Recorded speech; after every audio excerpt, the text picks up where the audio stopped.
Okay, thank you very much.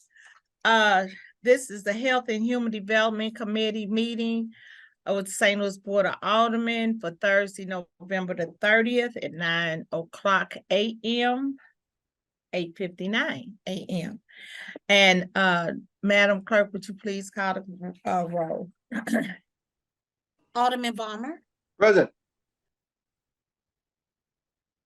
Alderwoman Tyus, Alderwoman Schweitzer, Present. Alderwoman Sanye, Chair Boy, Present. Alderwoman Tyus, Alderwoman Sanye. We have 3 present. We have a quorum. Thank you very much. Could we have approval of minutes, please? I move we approve the minutes of November 16th, 2023. Second. Would you call the roll? Alderman Balmer, Aye. Alderwoman Tyus, Alderwoman Schweitzer, Aye. Alderwoman Sanye, Chair Boy, Aye. Alderwoman Tyus, Alderwoman Sanye. We have 3 aye votes. Thank you. So we have no board bills for review, no resolutions. Our discussion is a disturbing information that probably everybody has received. The sexual transmitted disease, the numbers are going up. And so we have today Dr. Madi with the Health Department that will speak to us in regards to this. Dr. Madi. I know I see her on the screen, but I don't see her face. She was on there earlier. I know, I thought I saw her. Let's see. Pardon me, Alderman Boyd. She's in a current meeting right now. She'll be on momentarily, okay? Okay, so is it somebody that that can start for her? Not at this moment, but she's on her way. What was my name?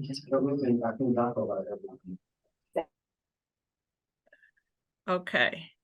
So I don't know if you all heard the information, and I hate it when we get it through the media. That drives me crazy. And so it was through the media, and ironically, it was a high number of sexual transmitted diseases, and the county numbers were very high. And so I reached out to our health department to ask in regards to our numbers. And Dr. Madi said that she would be honored to come speak to us in regards to our numbers. So there she is. Hi, Dr. Madi.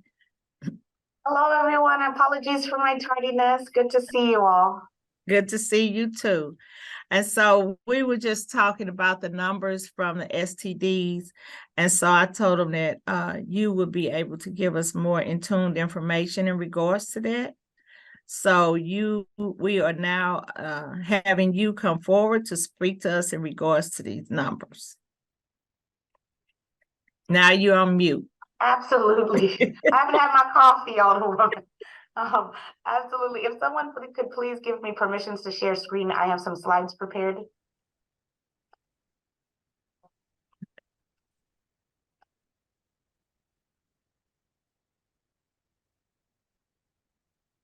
Did we give them Yes, you just did. Thank you so much. You're welcome.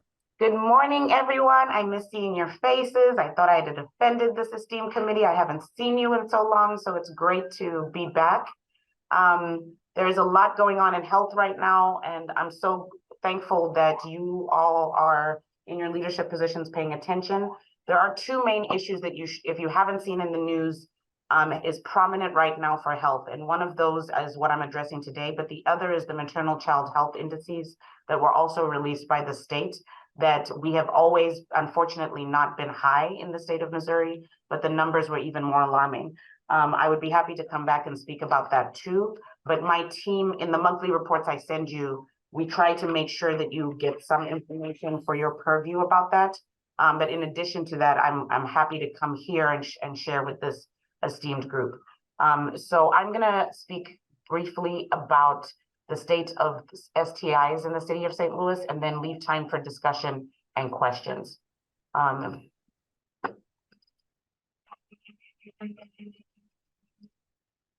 everyone see my slides? Yes. Okay. So today's objectives for this meeting is to describe the trends and costs of major sexually transmitted infections in the United States, to compare national and state rates of chlamydia, gonorrhea, HIV, and specifically syphilis to those of St. Louis City, and then to describe to you the programs and initiatives the City of St. Louis Department of Health is planning and implementing against STIs specifically. So we're going to start off by reviewing the national trends just very briefly. In the United States, over the last 5 years, new infections of STIs have continued to increase. Ironically, the new cases of chlamydia actually went down by 3.8% compared to 2017. However, the 1.6 million new chlamydia cases in 2021 were more than the cases of gonorrhea and syphilis combined, and at very high rates per the CDC. These two STIs have dramatically increased over the past 5 years. So in 2021, there were more than 700,000 new cases of gonorrhea, which is a 28% increase in cases since 2017. So it's worth noting that the CDC explicitly stated that any interpretations of STI data from 2020 to 2021 should be cautiously evaluated due to the impact of COVID-19. However, even with that in mind, these numbers should alarm you. In addition to the other STIs mentioned previously, HIV and AIDS infections remained a heavy burden on the US population. Within the United States, there were an estimated 12 million people living with HIV, as well as 31,000 new HIV diagnoses. In contrast to other sexually transmitted infections with federally funded programs, however, the incidence, so the number of new people with a new diagnosis, decreased by 7% from 2017 to 2021. So I wanted to give you the overall landscape. And for those of you who aren't as nerdy as me, the take-home point is this is significant disease burden. These are significant high numbers. So now let's shift to STIs, sexually transmitted infections in Missouri and in the city. So let's start with chlamydia. From a state perspective, Missouri ranked 16th, way too high, in the nation for chlamydia infections, with 31,915 cases in 2021.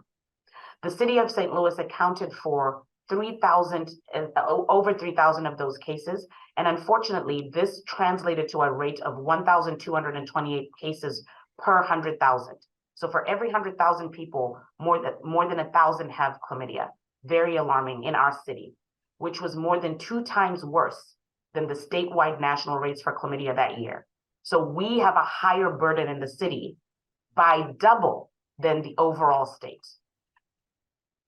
Syphilis is my greatest concern, and we'll talk a little bit about why. Missouri ranked higher than other states. Missouri ranked 13th in the nation for gonorrhea infections, with 15,700 cases.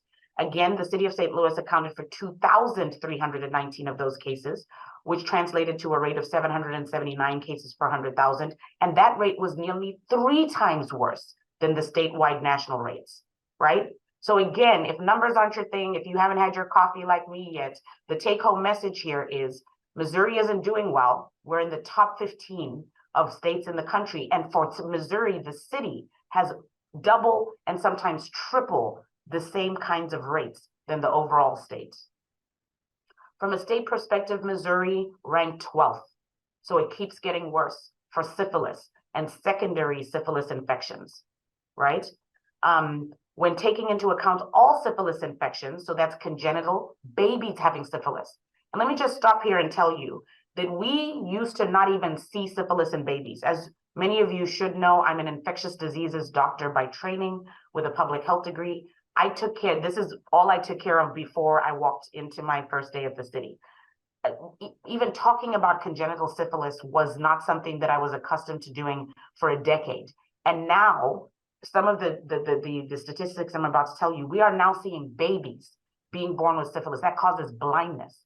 It causes brain damage. These are serious, serious. And of course, because of health disparities, the burdens are higher in Black and Brown communities. We must not tolerate this on behalf of our babies. So in the city, the total number of cases has risen in the state to 3,780 cases for Missouri in 2021. And in the city of St. Louis accounted for 599 of those cases. Unfortunately, this translated to a rate of 201.2 cases per 100,000, which was more than 3 times the statewide and national rates for syphilis that year. And let's talk about 2021, folks. What were we dealing with? We were in a pandemic. So where most folks were on lockdown, where most folks weren't outside, as the youth say, right? We were still having numbers this bad. So what more now that we're in a post-pandemic state and people are more active, more social? This is an alarm that we need to send out, and we need to take this seriously. So now it's with great sadness that I have to talk to you about something that shouldn't even exist and is back on the rise. If you don't like numbers again, please look at my screen right now, and please look at that red curve. Look at the steepness with which it's gone up for syphilis in our babies. From a state perspective, Missouri ranked 12th in the nation again for congenital syphilis with 66 cases in 2021. By comparison, the United States had 2,855 cases of congenital syphilis. And this is now reflects what the CDC is calling a national surge in congenital syphilis. A national surge. The CDC does not use those types of terms lightly. Locally, the city accounts for 11 cases of congenital syphilis that year. And unfortunately, and please, if you're not paying attention, responding to emails, this translates to a staggering rate of 797.8 cases per 100,000, which is more than 8 times worse, 8 times than the statewide national rates for congenital syphilis that year within a global pandemic.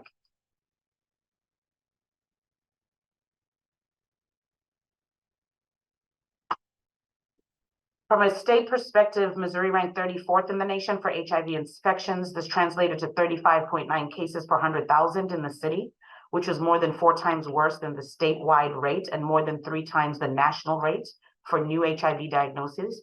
So we have more proportions of HIV in this city than the state, and then in general in the whole nation by 3 times as much at the national level. I have a lot of maps that I'm not gonna spend time on this morning because I'd rather talk about questions and get into discussion. I also unfortunately do need to leave by 9:45 to head over to the mayor's office for an urgent matter. So I will provide these slides to your committee. You should know, and you should be looking at our website that we keep active now, that we have heat maps that you can use if you're a visual learner and you want to include them in your websites. But it's worth mentioning how chlamydia has changed in certain zip codes over that time. Over the past 5 years, you don't even have to guess it, folks. The northern side of the city has carried the highest burden of chlamydia incidence rates. So you can see where the darkest blue is on this map. We keep that kind of data. And if you look at it consistently, 2017, 2018, 2019, 2020, 2021, 2022. When I joined the city, we only had 2 epidemiologists. This is why I really focused on recruitment and retention, and I filled our epidemiology bureau with 10 epidemiologists so that we always have the highest level of data available to the city and to you, and this is why this is important. Worth mentioning here, gonorrhea has changed in certain zip codes. Again, north side, higher. Syphilis, north and east side, higher. HIV and AIDS, right? You see a little bit more distribution, but where are those darker areas? North side, higher. So let's move into a brief discussion about what programs and initiatives the Department of Health is doing to address this. We are using innovative approaches. So DOH works to make HIV testing more convenient through an innovative program called the Take Me Home program, where qualifying residents can have kits mailed to their home to avoid stigma, to overcome social and structural determinants of health, so that they can self-test in the safety of their own home. They can pick up tests here at Department of Health and at referral clinics. We've put out over 601 tests ordered and delivered across the St. Louis region, and 941 kits have been hand distributed in 2022. My small but mighty team put out close to 1,000 that they hand delivered. 421 alone we passed out during our recent 2023 Pride weekend. Testing kits have resulted in 1 confirmed positive case. So it's worth mentioning that people being able to do this in the dignity of their own homes, we've actually been able to get a case and link them to services.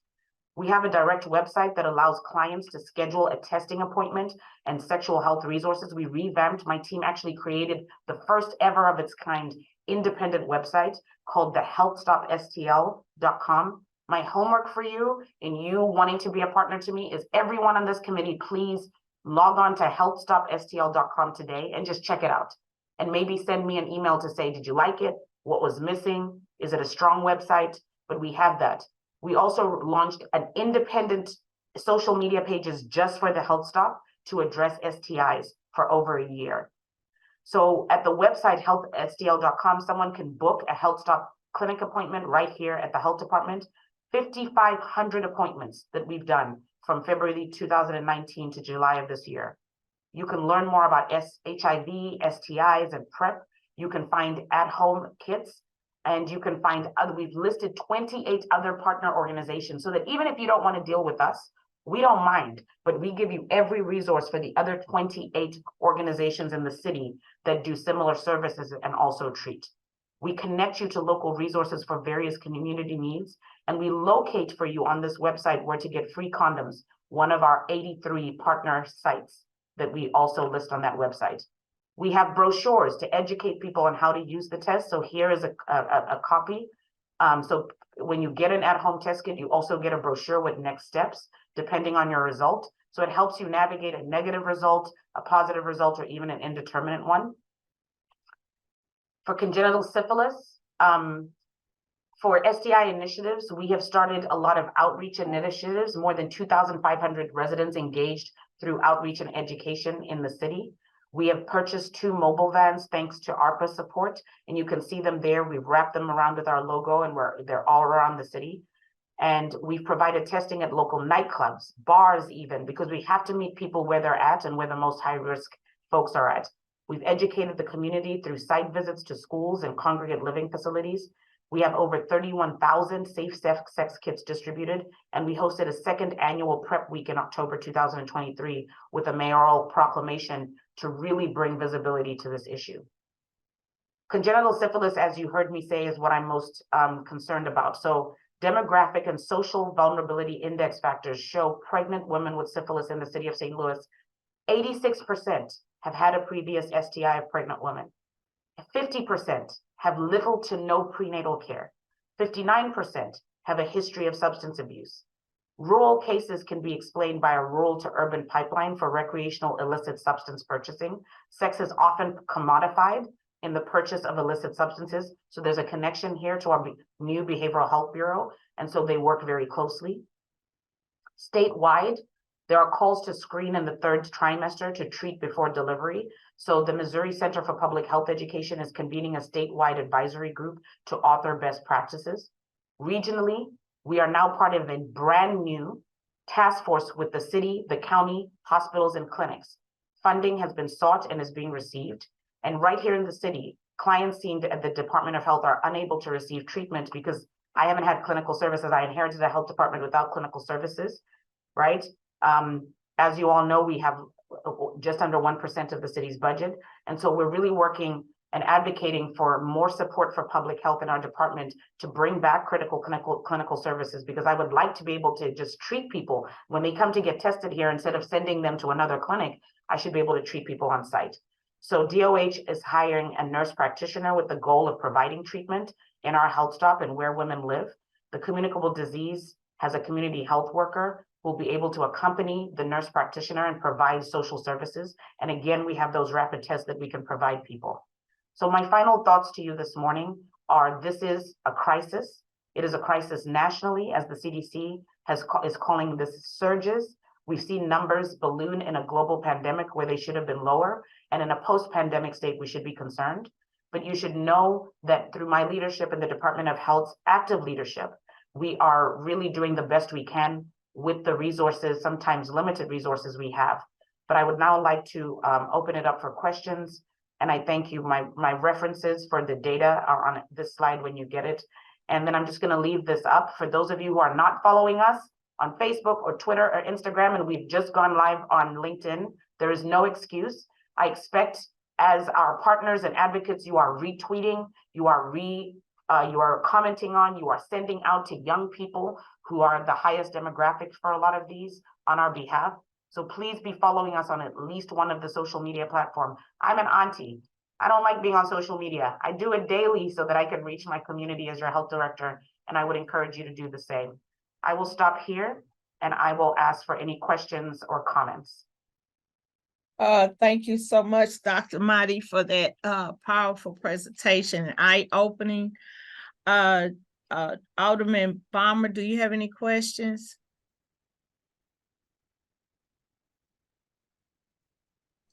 There we are.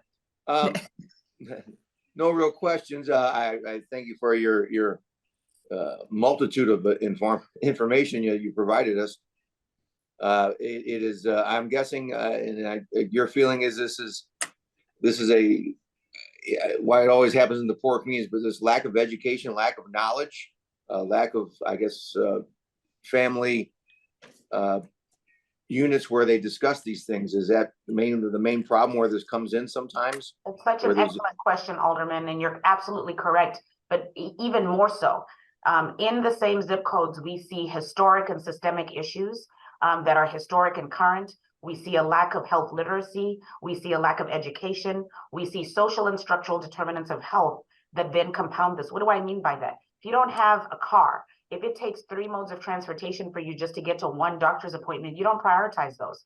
On average, folks in impoverished neighborhoods walk to a bus stop, to take a bus, to take it to another bus, to then walk in the winter and snow. Is that going to compel someone to prioritize health? Food insecurity, the inability to pay rent, the need to have multiple jobs. And so healthcare isn't even a priority, number 1, 2, 3, 4, and 5 for many people, because they have to compete to think, well, do I prioritize my bills? Do I prioritize food? Do I prioritize clothes for my kids? Do I prioritize trying to get from A to B? Do I prioritize my mental health? Do I even understand that this is happening? Do I even have a mental, a doctor? Do I trust doctors and government people because I've been treated poorly, and historically we've been treated poorly as well? There's so many compounding issues, Alderman, and that's what makes this even worse. And I will say to you, it's why Missouri has been consistently in the bottom 5 for maternal child health. We see many more Black and brown communities with these issues. I can come back, I can give you, and there's data that my team provides in those monthly reports that shows that this is even greater. But that's such a great point that you highlighted. It's everything you said and more. All right. Thank you so much. No comments or questions. Thank you so much for your time. Thank you, Alderman Balmer. Alderwoman Schweitzer. I know she was there.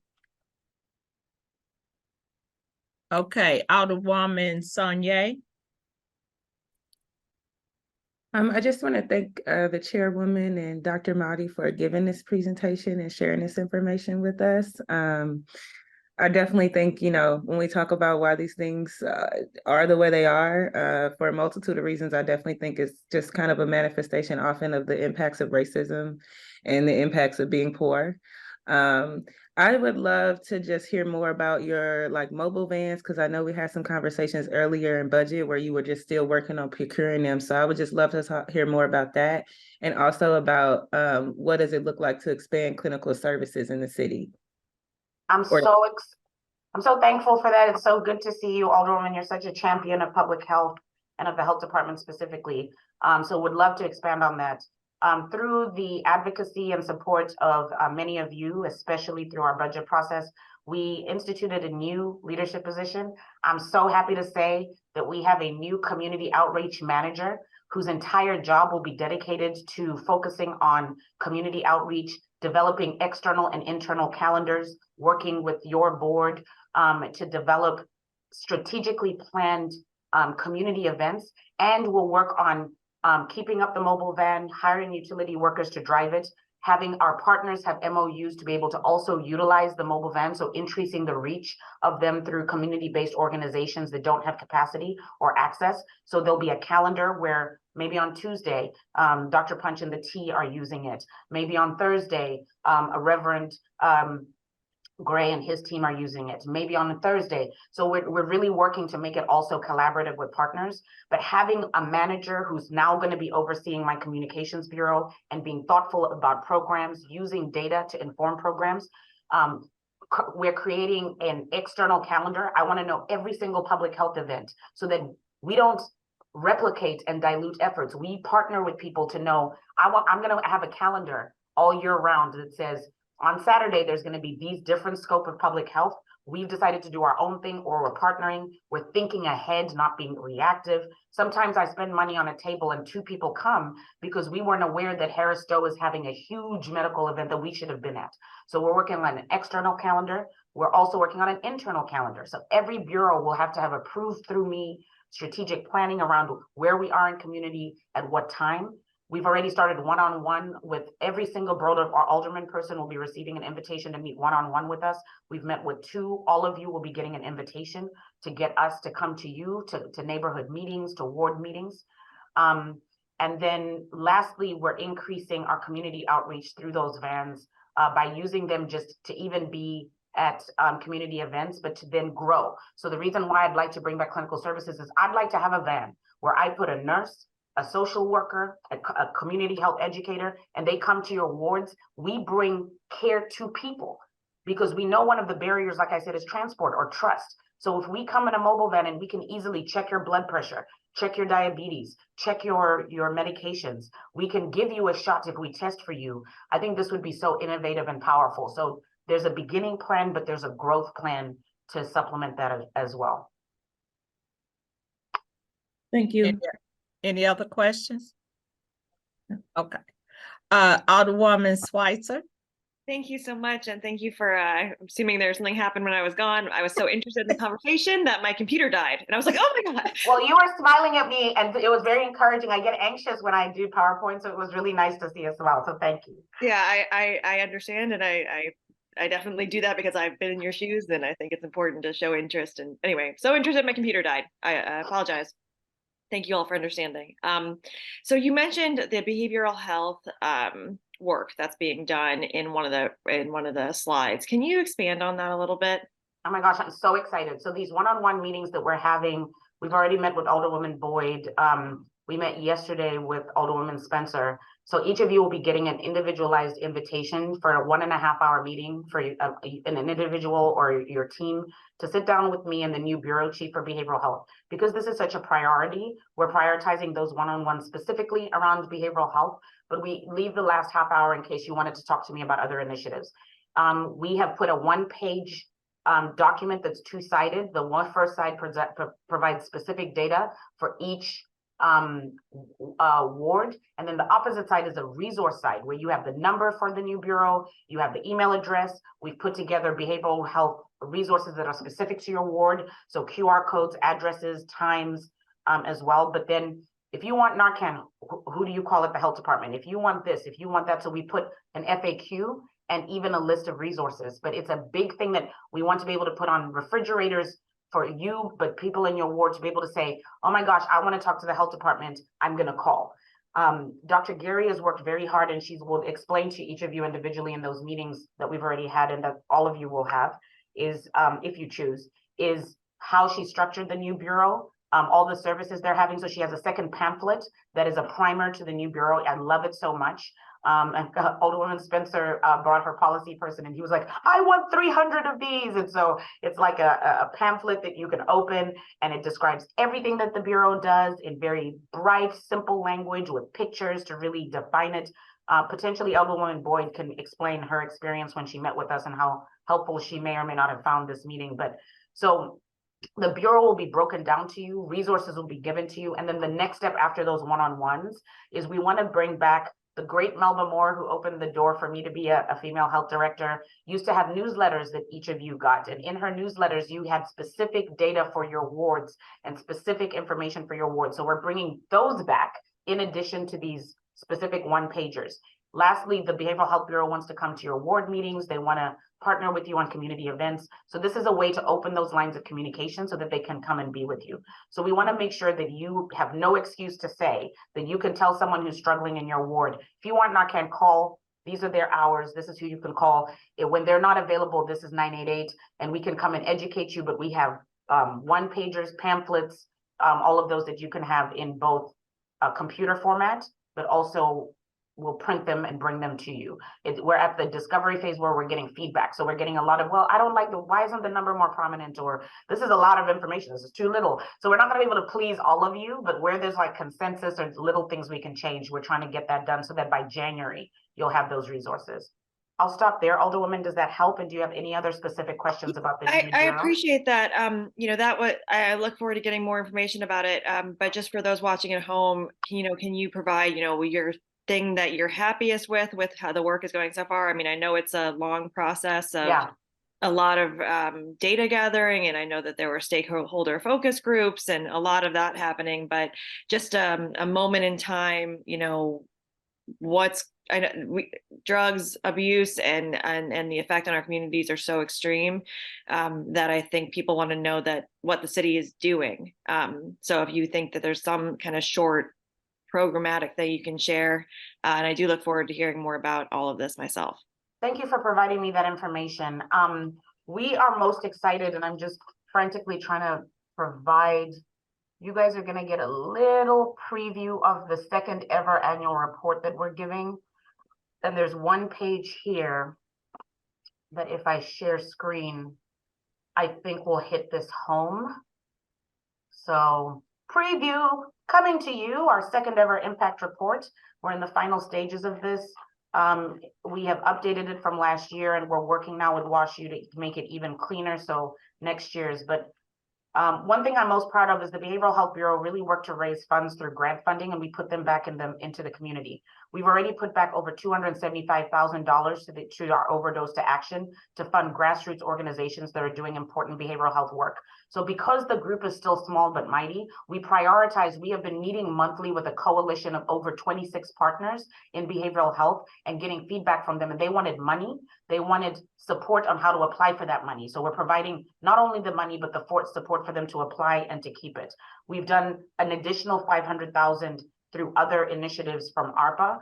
And there's about $1 million more that we'll be able to report has gone back into community. So that's one of the biggest ones.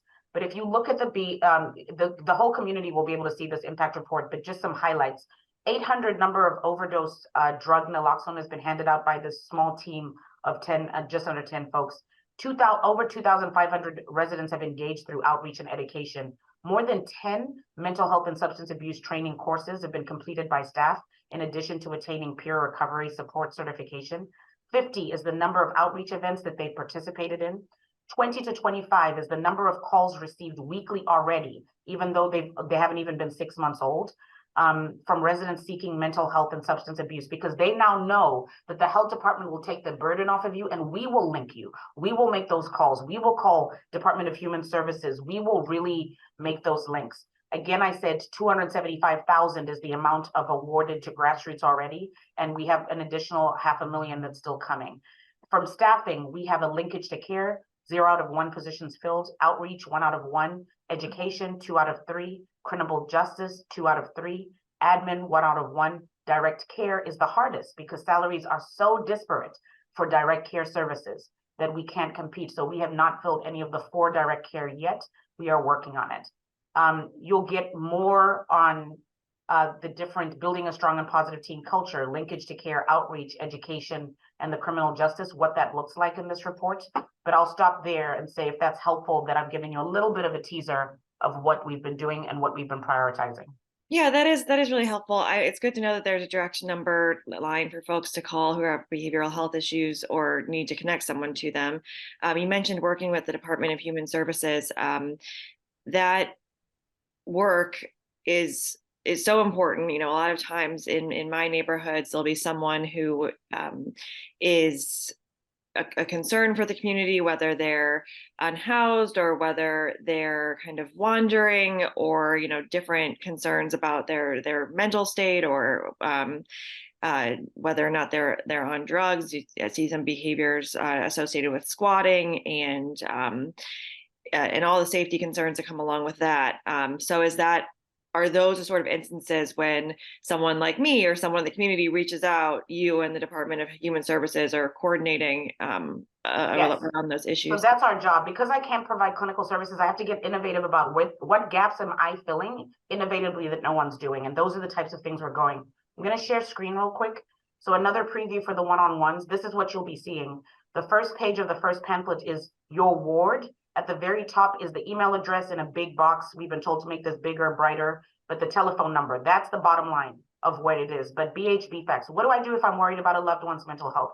What do I do if I find someone who has overdosed in my community? What do I do if someone is suicidal or having? So we give them those exact numbers. In your ward specifically, you will have the locations of some of the providers that are there, where they are, their phone numbers, their hours, a QR code to make an appointment or request services. And then we have another partnering with our bureau. If you want to contact our outreach and neighborhood events, contact here. If you want to do linkage to care, so you need to be linked to services. If you need Narcan, if you need education, if you need policy initiatives, if you need funding, right? And then the second side of this is specific ward data that we've been given a lot of feedback on, so it may not look like this as well. We're getting a lot of feedback about ward versus neighborhood. People don't think as wards. So we're going to try to revamp this to make this more helpful to you. But this is the first piece of information that we have. The pamphlet I spoke about, so you've got to think about this folded.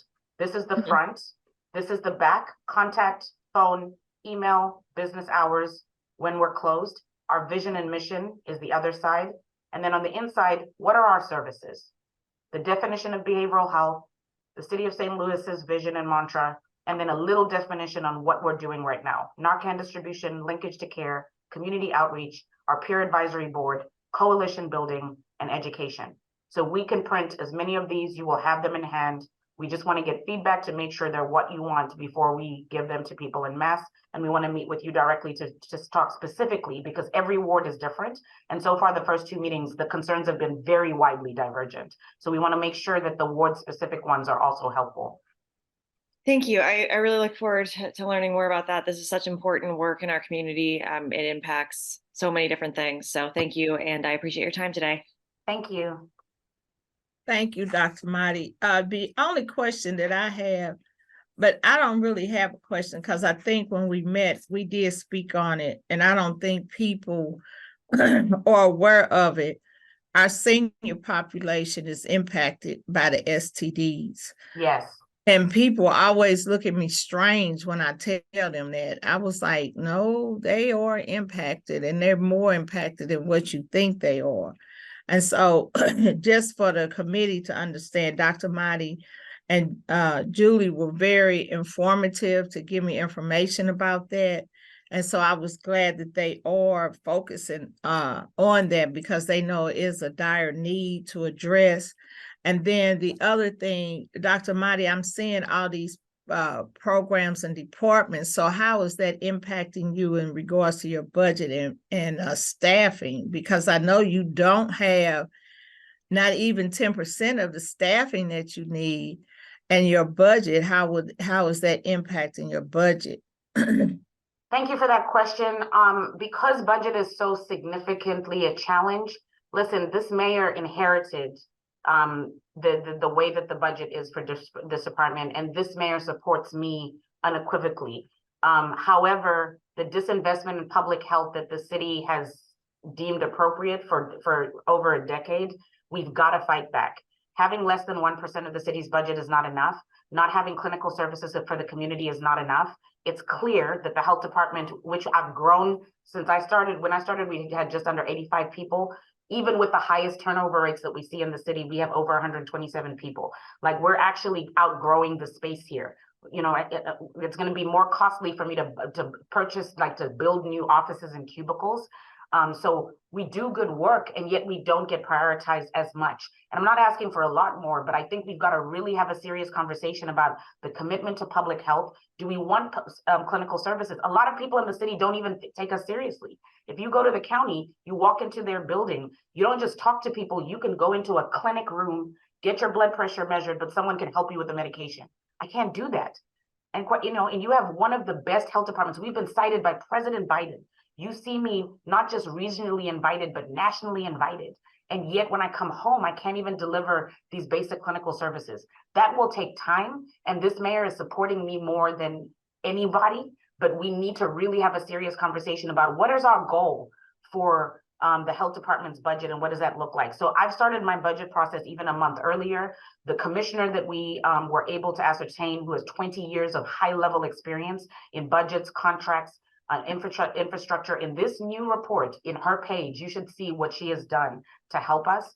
I think we are now preparing that, and I'll be very happy to come back and talk to you when we have it at a much more firm state. Last year, the big focus was building a new bureau. So behavioral health got most of the new positions. So the other bureaus have been flailing. So now I've talked to you about communicable disease and maternal child health failing. Well, sometimes they only have 2 people on staff, right? So if you agree with me that these are 2 serious issues, we now need to build some of the infrastructure and staffing around some of the other bureaus, some of the programming, but a very serious long-term conversation about how much we want to really increase the overall budget of the health department so that clinical services and other things can come back in the same way as most health departments across the nation provide. Okay, thank you. So does anyone else have any questions? Because she gave us a mouthful, as Dr. Marty normally does. Listen, you better think twice before you invite me, because it's gonna be a loud, passionate, and hopefully a good ride. But this is why I came. You know, I didn't leave clinical care. I love taking care of patients. That's my life's work. Not seeing patients for 2 years has been the most difficult. I'm a clinical person. I'm a bedside person. But this, for me to be here, and most of the people who work at the city and give up the kind of salaries they could get, that's passion work. And I know I'm preaching to the choir because it's passion work for y'all, right? But that's why I show up the way I do. That's why you all show up the way you do. And I just appreciate the opportunity to have these discussions and to work with y'all as we come into this new budget cycle, but specifically right now around STIs and maternal child health. And so I have spoken to some of our members, and we are concerned in regards to health, period, because it seems like everything that's going on in our city in regards to crime, the homeless, the issues in our community, it keeps going back to health. And so we are clear that we have to address this. And so we have to be strategic and ensure that you might not get 100% of what you need, but we can fight to get some of it so you can start making some kind of improvements in And regards listen, we to need to be service. fair to this administration. You can't undo decades of dysfunction in 1 year, right? Right. But it's my job to push. Like, I'm a thorn in the, like I'm like one of their favorite, but I can be a pain, right? Because we push. Every Right. director pushes, like their department is the only one. But at the same time, it's going to take time to get us out of the hole that we unfortunately allowed Department of Health to be in for over a decade. Right. If you ever see a Department of Health employee, you thank them, because every person you see is doing the job of at least 3 people on any given day. Every Right. single one of them. That's facts. So thank you for those observations, Chairwoman and Alderwoman. I really appreciate your leadership and your invitation today. All right. Does anybody else have any comments or questions? Okay. So we don't have any written testimony. Did we get any written testimony in regards to that? Thank you, Alderwoman. I was raised right, so I just want to ask, am I okay to leave? Because one You thing I'm are- not going to do is on your watch, sis. I'm not going to log off. So am I okay to be excused? You are fine, Dr. Monty. Thank you so much for having me. Have a blessed day, everybody. All right, be careful. We have any announcements? Does anybody have any announcements for us for the health committee?